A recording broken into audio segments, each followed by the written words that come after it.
He overheard me telling my friends he has a little one with a hidden recorder. Then he took revenge. Hello, Reddit. My name is Joanne, and I am 26 years old.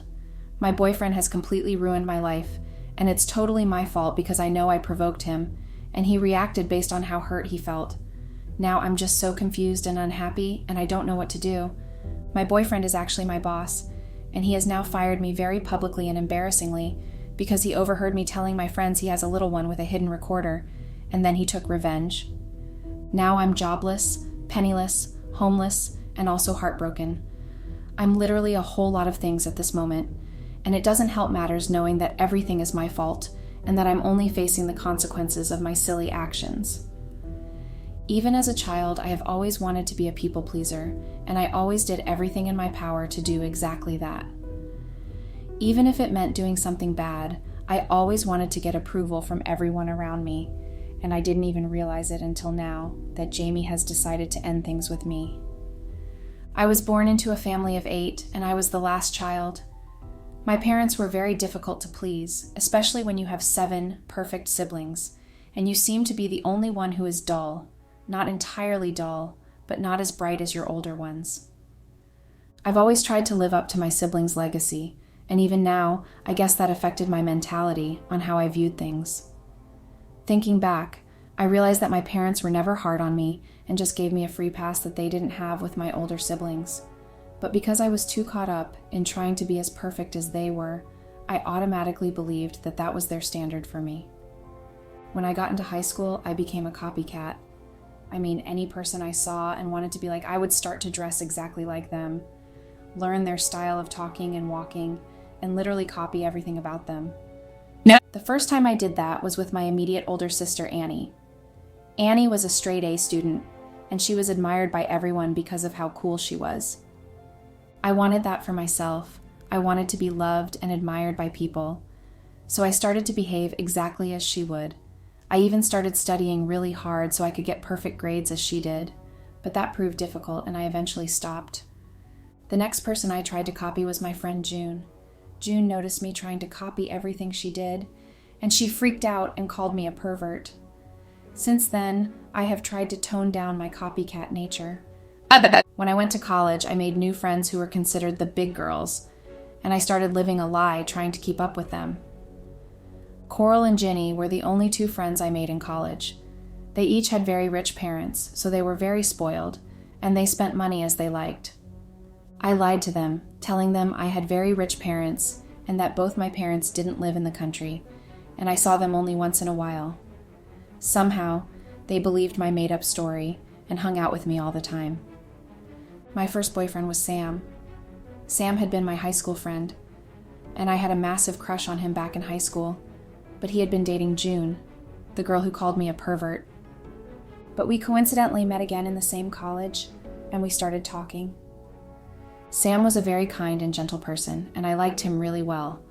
So when he asked me to be his girlfriend, I said yes without hesitation, and we started dating. Our relationship was very good, and I began to relax because, with Sam, I didn't have to pretend to be someone I wasn't.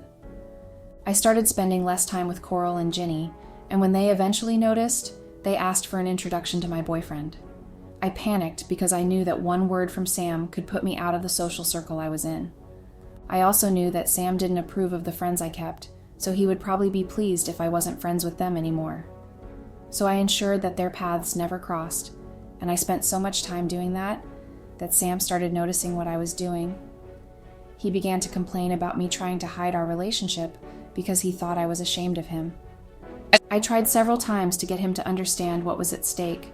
If Coral and Ginny actually found out I lied about my family, they would never talk to me again, and they would probably spread the news, therefore ruining my reputation.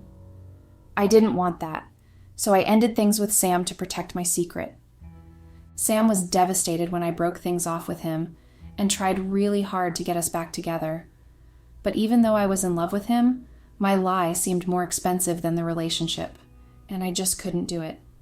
In my final year, I met Harrison at one of the parties I had been invited to by Ginny and Coral. He came over to where I sat with my friends and asked if we could chat. My friends actually sneered, probably because it wasn't one of them he wanted to talk to, and that made me happy. Harrison was a very handsome man, and he had this accent that somehow made his way of speaking very sexy. We got to talking and even exchanged contact information, and I was giddy with excitement, not only because he called me out among my friends, but because Harrison was quite popular in school, and rich too. And I knew that if I started hanging out with him, I would become even more popular than my friends. I've always known that the friendship Coral, Ginny, and I shared had more fake elements than real, and there was always competition going on between us, especially Coral and Ginny, because I obviously wasn't even up to their standard, no matter how much I pretended. I started dating Harrison within a week of talking and texting. Harrison spoiled me silly with gifts and money. I was over the moon because I started spending as much as my friends did whenever we went out, and that pleased me deeply. Ginny and Coral, of course, got jealous because of the attention I was receiving. They lied to me, saying that Harrison was sleeping around, and that he would probably get me infected with a sexually transmitted disease. I believed them because I wanted our friendship, but at the same time I didn't want to let go of Harrison because of how much he spent. So I lied to my friends, telling them I had broken up with Harrison, while secretly continuing to see him. When we graduated, Harrison traveled out of the country to study more, and eventually we lost contact. And that was how things ended between Harrison and me. After graduation, I couldn't get a job quickly enough, and I didn't have any means of getting one because everyone was demanding some sort of skills before I could get hired. A year passed, and I still couldn't get a job, and I was already almost penniless. So I decided to go back to my hometown and stay with my parents for a while, and I went home. My parents were very happy to see me, especially because I never came home once after I left for college. My siblings were all not around as they lived in different states with their spouses. I stayed home for a month, and I was getting frustrated staying there because my parents started giving me money again since I had none, as I still hadn't gotten a job. Compared to what I used to get while in school when I was dating Harrison, I was frustrated because it was just too little for me. But one day, luck smiled on me, and that was when I met Victor. Victor was actually my high school classmate, and we had been slightly close back then. He came home to visit his mother and sister, and we reconnected, and I complained to him about my jobless status. He asked if I would like to work at his company because they were hiring, and he could put in a word for me. I was excited and happy because that meant I finally had a job after almost 2 years of looking for one.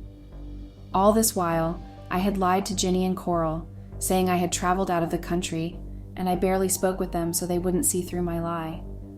True to his word, Victor got me a job interview at the company he worked for, and I went there for the interview. But because I had no place to stay, I stayed with Victor for a while. You see, Victor lived with his girlfriend, and when she was told by him that I was staying with them for a while, she got angry and refused. But Victor was adamant about his decision, and his girlfriend broke up with him. Soon enough, I was hired, and Victor and I started working at the same company. We were good working partners, and everything went fine between us. I paid him rent for my space.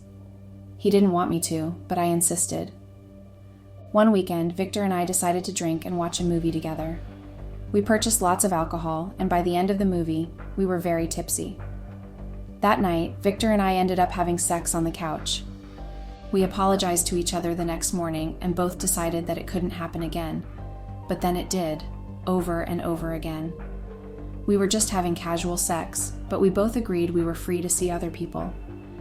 However, I noticed that whenever I got interested in a new guy, Victor usually got upset and jealous. But I didn't think much of it and tagged it as normal. Maybe because Victor wasn't seeing anyone besides me, even though we both agreed we were free to. This went on for about a year, until one time when our CEO decided to visit our branch. Since I had only been there for a year, I had never met him because he mainly stayed at the headquarters. Everyone was nervous, and the bosses snapped at anyone who didn't do anything right. We were all anxious because we didn't know what to expect, especially the new workers among us, including me. The day he was supposed to arrive, I was asked to place some documents on the desk in the office organizer for his arrival. Normally, I was supposed to just drop the documents and leave before he arrived. But as I was dropping them on his desk, I heard the door open, and someone came in. I mean, 2 people came in, but I knew automatically who the boss was. Since everyone had been banned from this floor, I knew it had to be the one person we were expecting to arrive. I had never been so scared in my life, and I must have looked like a person caught doing something bad because he looked at me suspiciously. He asked me what I was doing there, and I stammered and shook as I told him my name, the position I held, and what I had been doing. He paused, looked at me for a few seconds, then walked to his desk, sat in the chair in front of it, picked up one of the documents, and started flipping through it. I just stood there watching, expecting an instruction, because it was like my brain was fried and I couldn't think, afraid he'd hear my thoughts. Yeah, did I mention that I do that a lot? I stop thinking at moments when I'm caught unaware, shocked, or disappointed, because I tend to say exactly what I'm thinking at that moment. And most times, that has gotten me in trouble as a kid. No. He looked up from the document he was flipping through, smiled at me, and told me I could relax and that I could leave if I wanted to. The smile caught me unaware because it transformed his whole stoic face into one of warmth and kindness, and his dimples were on display too. I must have stayed glued to that spot until the other man in the room cleared his throat. Startled, I then ran out of the room like a rabbit caught in the headlights of a car. I couldn't stop thinking about him all day, and that somehow affected my effectiveness. I was scolded twice because of how distracted I was, and I made some silly mistakes. I told Victor about my experience with the boss when we got home from work, and he laughed, then warned me to stay away from him because he could, within a twinkle of an eye, make me unemployed again. I knew it was true, but that still didn't stop my wandering mind. I tried hard to stop my growing affection for a man I had just met once, but it was nearly impossible. The third day after the arrival of the big boss, I was summoned to the last floor by him, and everyone was scared for me. I myself didn't feel too good, and thought about the silly mistake of just being there when the boss arrived and even stammering when I was asked a question. Different things raced through my mind, and I was very anxious when I went up to his office. When I got there, he was typing away on his laptop, and didn't even notice my presence until I announced myself. He stopped typing, closed his laptop, and asked me to sit down in the seat in front of him. I sat there anxiously. He started asking me questions about when I started working there, my education qualifications, and other things like that. I answered everything truthfully, still very anxious. Then he asked if I lived alone or stayed with my family. Though the question surprised me, I answered because he was obviously the boss, but I lied and said I lived with one of my older sisters. It wasn't exactly my fault for lying. I couldn't just tell him Victor and I lived together, so I had to lie. He introduced himself as George and asked me to call him George instead of addressing him as Sir, and I nervously agreed, wondering what was going on. Then he invited me to have dinner with him the next day. I was shocked, but I agreed to the dinner date because inside I was squirming with happiness. When I went back down, I schooled my face to show nothing of the conversation I had with the boss. When they came to ask me what the matter was, I just told them that he asked me some questions about work, and I casually dismissed it as nothing. I even refused to tell Victor anything about the encounter, other than what I told everyone else. The next day, I lied to Victor, telling him I was invited to a party at a friend's place so that he wouldn't ask where I was going. That evening was one of my best nights. I had so much fun, especially because I was treated like royalty at the restaurant, obviously because of my wealthy date. We were served a variety of dishes, and I made sure to take a bite of everything. At the end of the night, I was so full that I couldn't even eat dessert. Conversations with George just flowed easily. He was an easy person to talk to, and he told me about the places he had been to and about his life as a CEO. Apparently, though his parents were very rich and owned a law firm, he didn't want anything to do with law because he had never been interested in it. So he studied business against his parents' wishes and started up his own company from scratch. At the end of the night, I don't know how it was possible, but I had fallen in love with George. He was so admirable and inspiring, and I envied him so much. Despite all his wealth, he had no pride and was really humble, even in his speech. I've never fallen for a guy faster than how I fell for George. After that night, we had many more dates, and each one was somehow better than the last and more enjoyable. Within 3 weeks of knowing each other, George asked me to be his girlfriend, and I excitedly agreed. But then I had one problem, and that was Victor. I didn't know how to tell him without upsetting him, so I decided to keep it to myself for a while since the relationship was new, and anything could happen.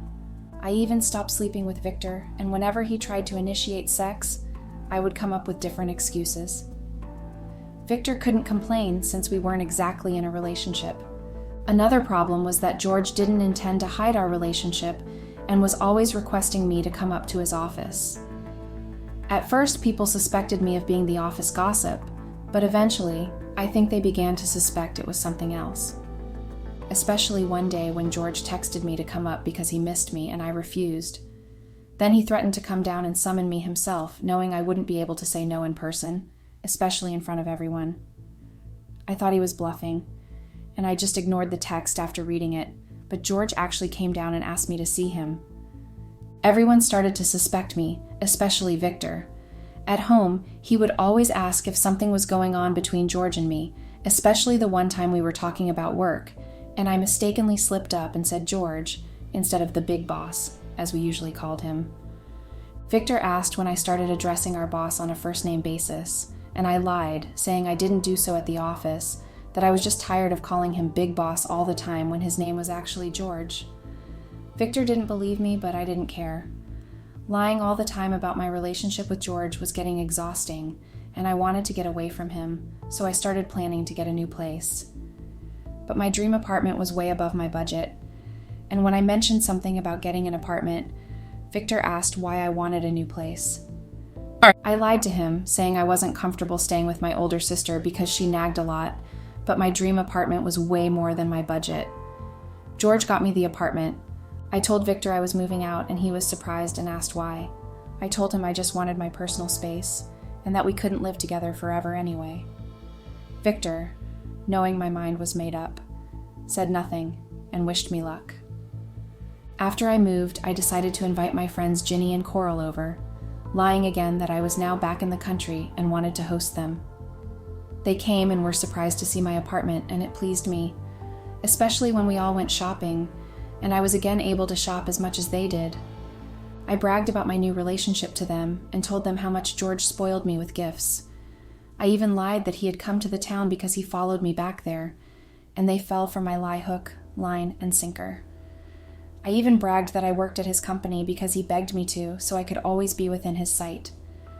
They were clearly impressed with me, and that pleased me more than I can say. I started to demand much more from George so I could obviously impress my friends. I demanded that he promote me and give me a huge salary. I also asked for money to buy lots of clothes, most of which I couldn't even wear because they were too much. George did everything I asked just to satisfy me and make me happy. When I got promoted suddenly at work, everyone's suspicions were confirmed, but I didn't care anymore, and I knew they couldn't accuse me of anything because I was their boss and could get them fired anytime I chose to. But I had one problem with George, despite the fact that he was everything I've wanted in a man. Well, except that one thing. George had a small male genital. I don't exactly mean it was very small, but I was never satisfied whenever we had sex. Somehow, that usually reminded me of how good Victor was, and it frustrated me sometimes. George knew how to initiate foreplay so well that I got very aroused, but when we eventually had sex, it was always disappointing. George seemed to think he was okay in bed, and usually even boasted about it whenever he tried teasing me, which annoyed me. This continued for 3 whole months, and by the end of the 3 months, I was so sexually frustrated I resorted to sorting myself out. Then I heard about Victor's engagement to another lady. Victor was getting married in a month, and he had shared his invitation card with everyone in the office except me. When I heard about it, I was surprised because I knew that Victor had feelings for me, even though we were only having casual sex. The fact that he moved on so quickly from me made me upset. The lady he was marrying was his ex-girlfriend, who had left when he allowed me to stay over at his place. Apparently, they reconnected, got back together, and decided to make things official by getting married. I decided to go see him and find out whether he had truly moved on from me, or was just putting up a facade to get my attention. I went over to Victor's place, and luckily and unluckily, his fiancée wasn't around as I saw her drive out. She obviously didn't see me because I was in my own car, which George had bought for me, and the windows were tinted. Victor was on the couch watching a match, as he usually did on weekends while we were still living together. When he saw me, he was surprised and asked what I wanted. Earlier that morning, before George traveled for an important business trip, he had woken me up wanting to have sex. As he initiated foreplay, as usual, his phone rang. It was his personal assistant calling to say he was in front of the house, ready to leave for the airport. So George had left me hanging and sexually frustrated.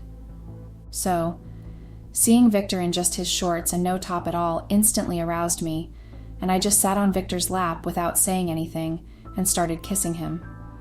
Victor tried to remove my tangled limbs from his shoulder, but I wouldn't let go and started kissing him down his throat, which I knew usually turned him on.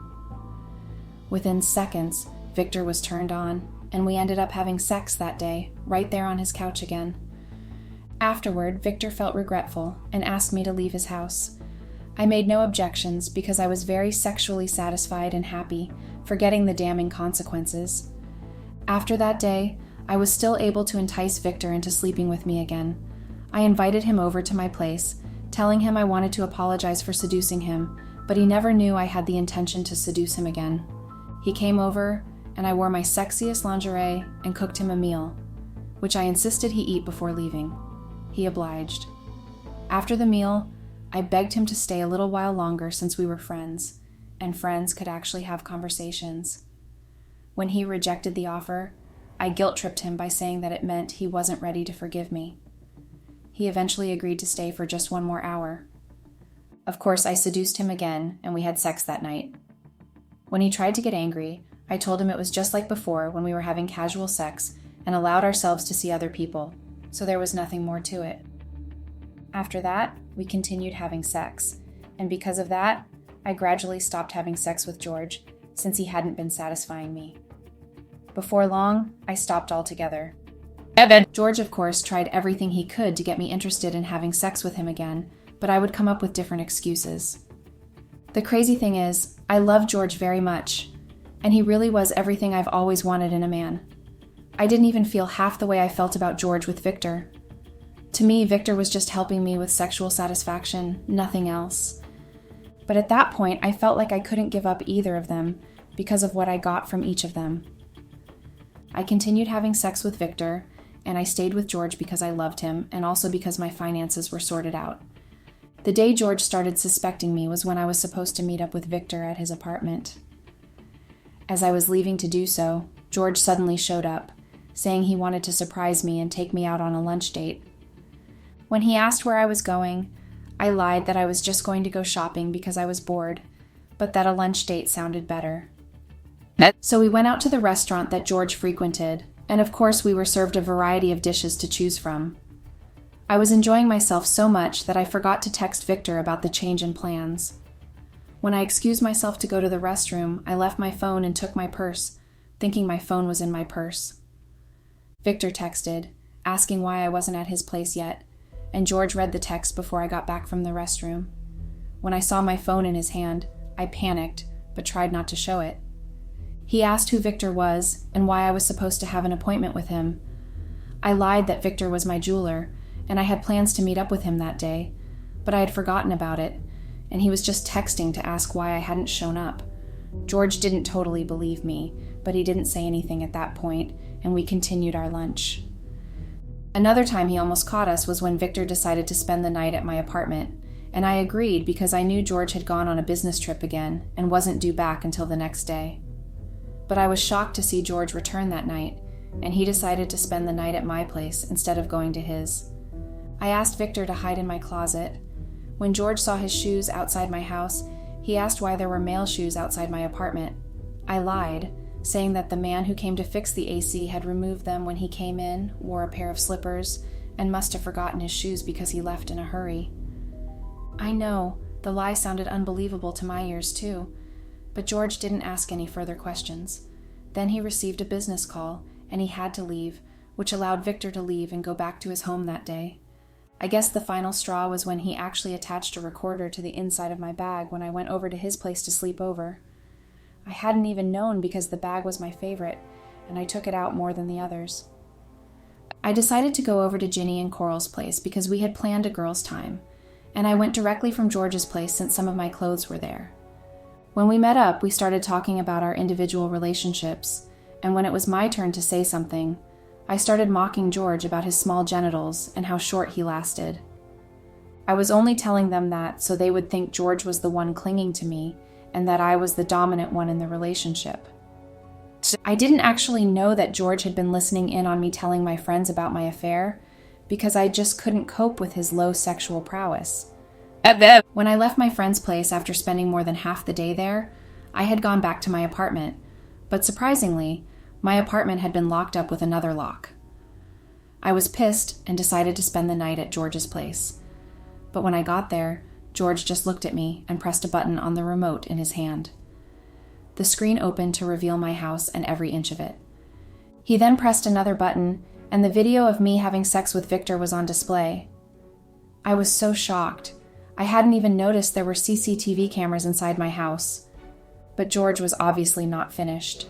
He pressed a tiny remote in his other hand, and my voice came on, mocking him about his size to Ginny and Coral. I was stunned and didn't know what to say. George told me he was the one who locked up my apartment, and he wanted me gone from his house and anywhere around him.